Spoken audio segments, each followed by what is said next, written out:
Nama saya Aish Arizi dan saya akan tunjukkan chord C major, A minor dan macam-macam lagi lah. So, okay. Kita mulakan dulu.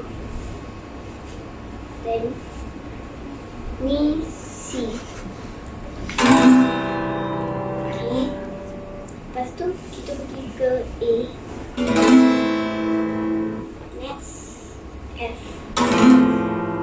Okay. Seterusnya kita pergi ke G pula. Yang paling last. Okay.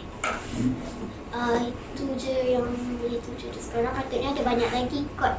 Tapi yang tak rasa lagi. Kalau interesting nak main gitar boleh ni. Apa nama? Kalau suka gitar boleh je ambil kelas macam tu kelas ni. Lepas tu kalau nak lagi power main gitar tu boleh main setiap hari 15 minit ke 5 minit ke apa. Okey je. Okey, terima kasih. Assalamualaikum. Bye.